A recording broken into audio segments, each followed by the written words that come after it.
Hey, it is so good to be here. I think this topic is really relevant for a lot of reasons today. Obviously, externally, everything around feels very difficult. And then internally, as we think about our own careers and lives in the middle of all these external situations, a lot of things can be coming up. You can feel like you're making mistakes. You don't know which decisions to make next. You feel like you're inadequate to handle the scenarios around you. I just want you to know you are welcome here. Your thoughts, your emotions, your ideas, all of that. And also that your energy, your optimism, your hope, which I imagine is part of what brought you here, is what will help all of us. I would say that in this group and then also collectively as society move forward. So don't lose that. And that's part of what I hope will come out of this session is just a little bit more hope, a little bit more tools to continue to stoke that hope, no matter where you're coming from, no matter what you're facing, no matter what idea you're thinking about bringing to life. So for today, I talk about mistakes. I think I already messed up the titling of this thing. The T should be capitalized. Hilarious, right? Here we go. So as Spud mentioned, my name is Victor. In 2012, I thought I was going to get an MBA, but instead I decided to design my own master's by doing 12 projects in 12 months all over the world.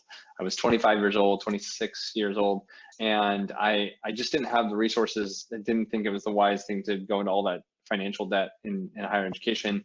So I spun up a website called the Project, the Leap Year Project. 2012 was a leap year.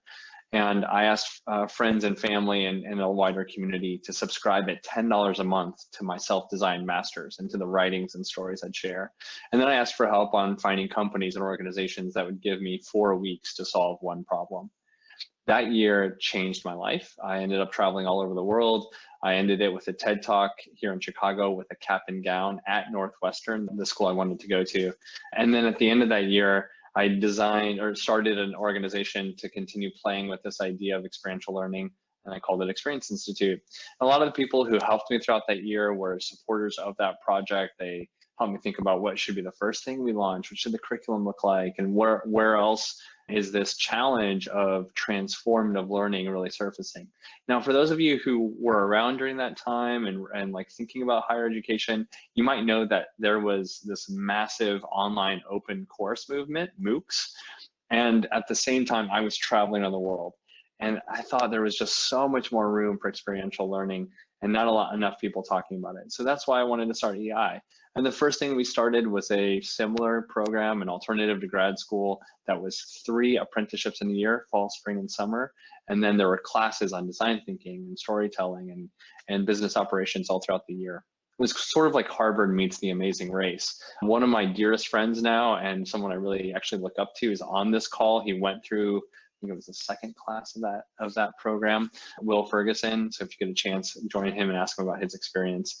We've also started launching programs inside of companies that are project-based learning that help individuals inside of companies grow by taking on a challenge or pursuing an idea, but doing it all under the guise of being a student inside of the company and EI and the company's partner. And we just recently started doing more direct to learner offerings as well. So we're playing, we're dabbling, we're trying to figure out what does it look like to change higher education, to make it more accessible financially to a wider audience, to make it more community oriented, to make it more transformative through the experiences, to increase access to those projects, whether they're projects you design, companies you want to start, or access to companies that might need your support through short-term projects.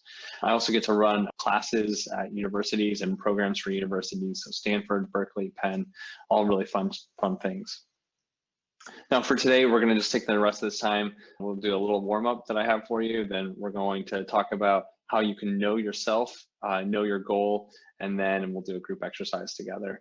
Again, I want to talk about so many different things with you, but for the sake of this call and for where this topic should lead us, we're going to focus more on these sort of inner and external. How do we navigate the inside and external sort of situations that we might be facing as we pursue these ideas?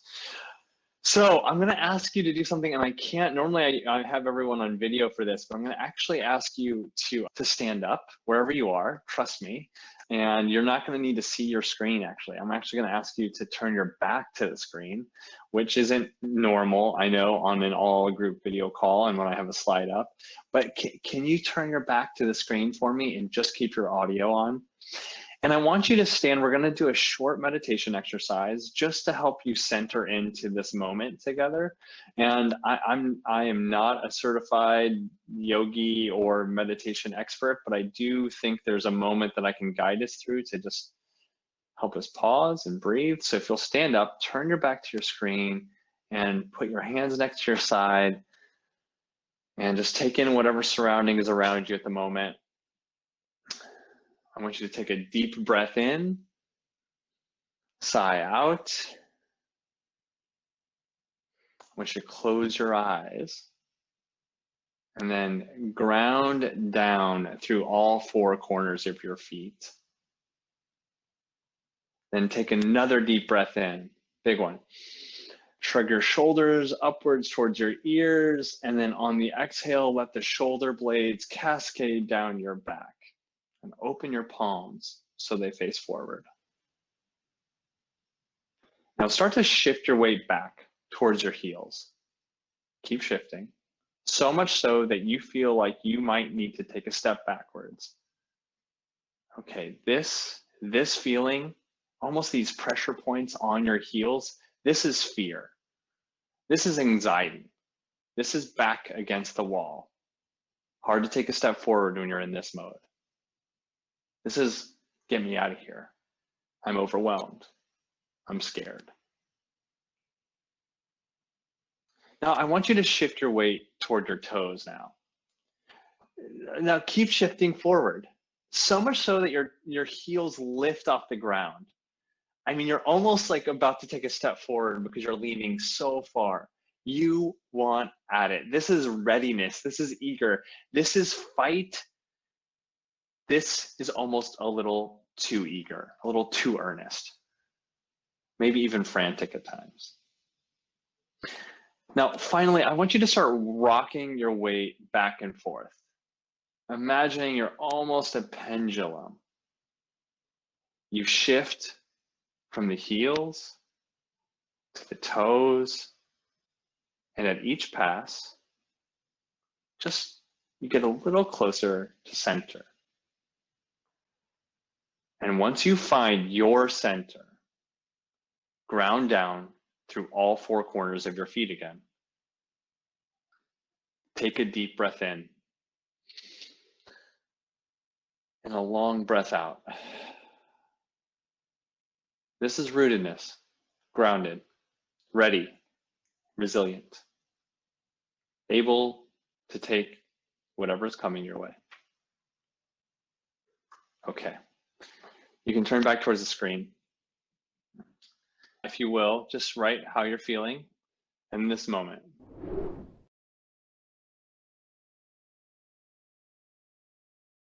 So part of what I want to start us with here is this moment of centeredness, because when we think about adversity, we think about something that we need to solve, problems show up, things we need to act upon. But if we're in one of those states of being, too eager or too far on our toes, we rarely make our best decisions. Now, I think there is a one inside of each of us that handles pressure well, or can perform well at 2 a.m. or 6 a.m. or whenever you do your extra hard things. But when we're centered, we're typically doing our best work. So we want to find those spaces. I'm curious if you can say, just loosely, what challenge or obstacle is weighing most heavily on your mind today? Just take a moment to and you can write one word. It could be a code word just for you. It could be as detailed as you want it to be. But when you think about the thing now that maybe it's a problem you want to solve, a thing you're trying to build, or maybe it's a moment regarding a relationship, or it's your health, or maybe it's something politically, or, in your society.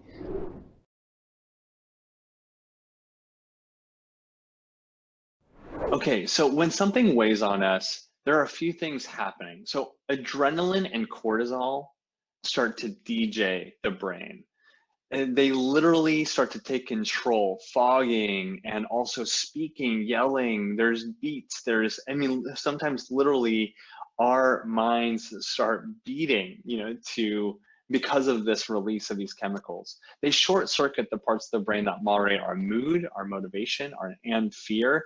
And that leads us to a state of reactive, right? That takes us to either too far on our toes or too far on our heels.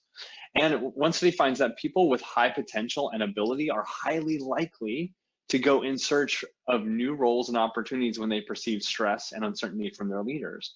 So not only do we experience depending on where you're coming from on this call, you've either experienced this from the people around you when they're stressed, you want to leave, or you might be the one who is putting that stress on other people, and you might start finding that people either aren't doing their best work or will also start leaving. And so we want to find out, how do we handle these adverse moments so that people stay closer together, handle these situations better together. Now, thankfully, through a mix of neuroscience, meditation, Buddhism, there are some tips, tricks that we can use and lean on to bring us back to center. And one of those things is how we can build our psychological capital. So first of all, self-awareness and mindfulness. Doing what we did at the beginning of this call, having that moment to pause, to let space and breath and other images either enter or leave your body, and to begin to spend more time working on those parts of yourself that don't get worked on, the internal parts, the things that make up who you are.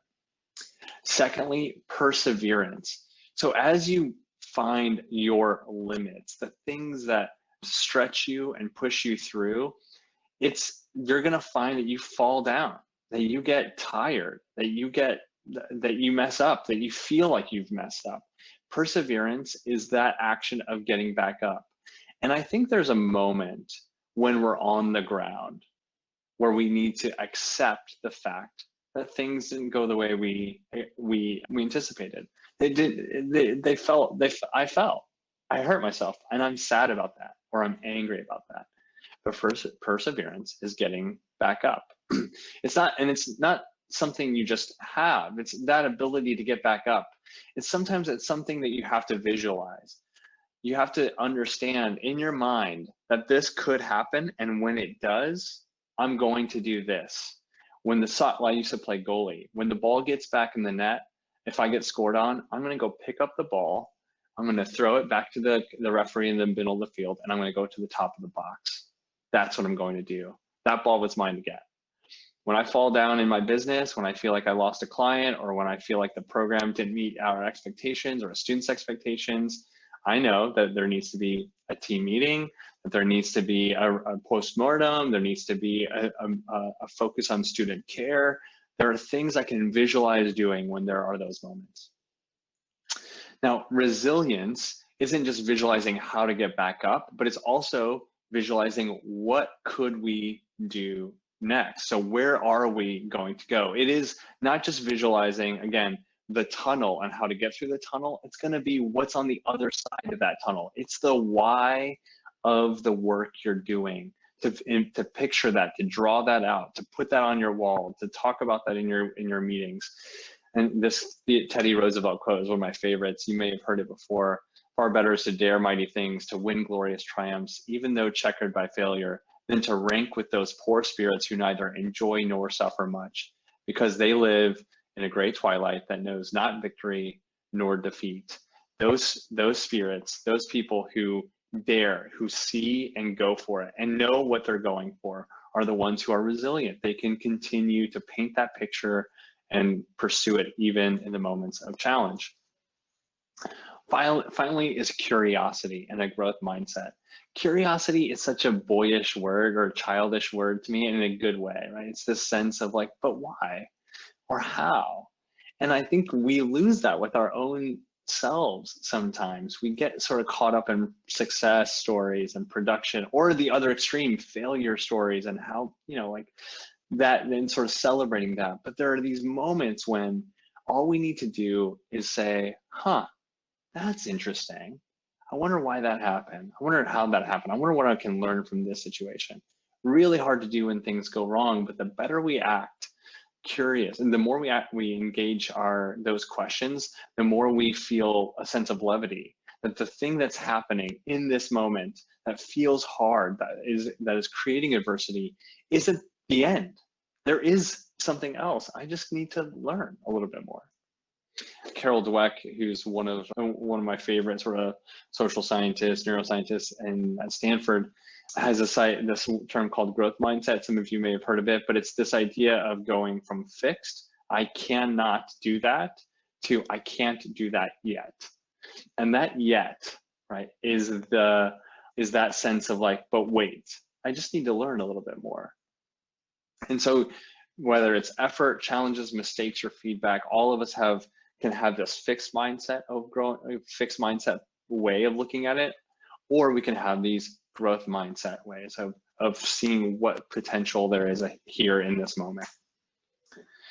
The other thing that I think is really helpful when we talk about envisioning the why and understanding sort of what it is that we're pursuing, what are we pushing through, or why are we pushing through these things, right?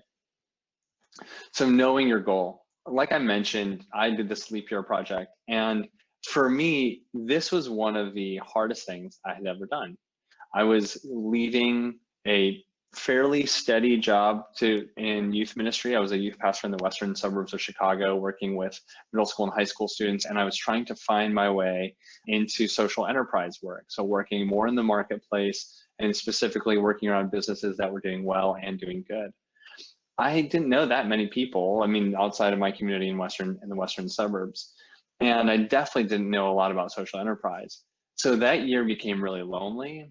I was putting my neck on the line. I was putting people's money on the line. I didn't know if it was going to work out. And also the 12 projects, the number of people I had to meet, the number of things I had to write, and it was increasingly challenging. Now, there were obviously so many points of lightness and beauty, but I just had to keep coming back to a couple of core things. 12 projects, 12 months, okay?